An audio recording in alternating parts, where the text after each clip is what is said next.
everyone, welcome back to Sunny Live Channel. Thank you so much guys for tuning in. I'm here to update you of what's going to happen on Gomora from the 25th to the 29th of January 2021 on Monday. The Molefes mourn while Sonto shoots one of her workers on Tuesday. Mazet plays hide and seek with Sonto and Tati smells a rat. Ntokozo's lies lead the Lamini to Mazet's doorstep on Wednesday. Ntokozo knocks Teddy out and Pramike gets dignified send off. Mazet moves on Landon's idea to pin the mistake on someone else and let them take the fall on Thursday. Ntokozo goes back to school but continues to close off his worries parent. Mazet has to do something that doesn't sit well with her just to save a life on Friday.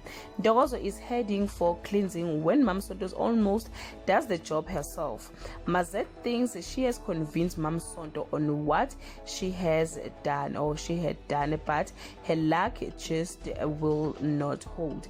Guys, this is all I have for today. You can leave your comment below and share your opinion. Bye.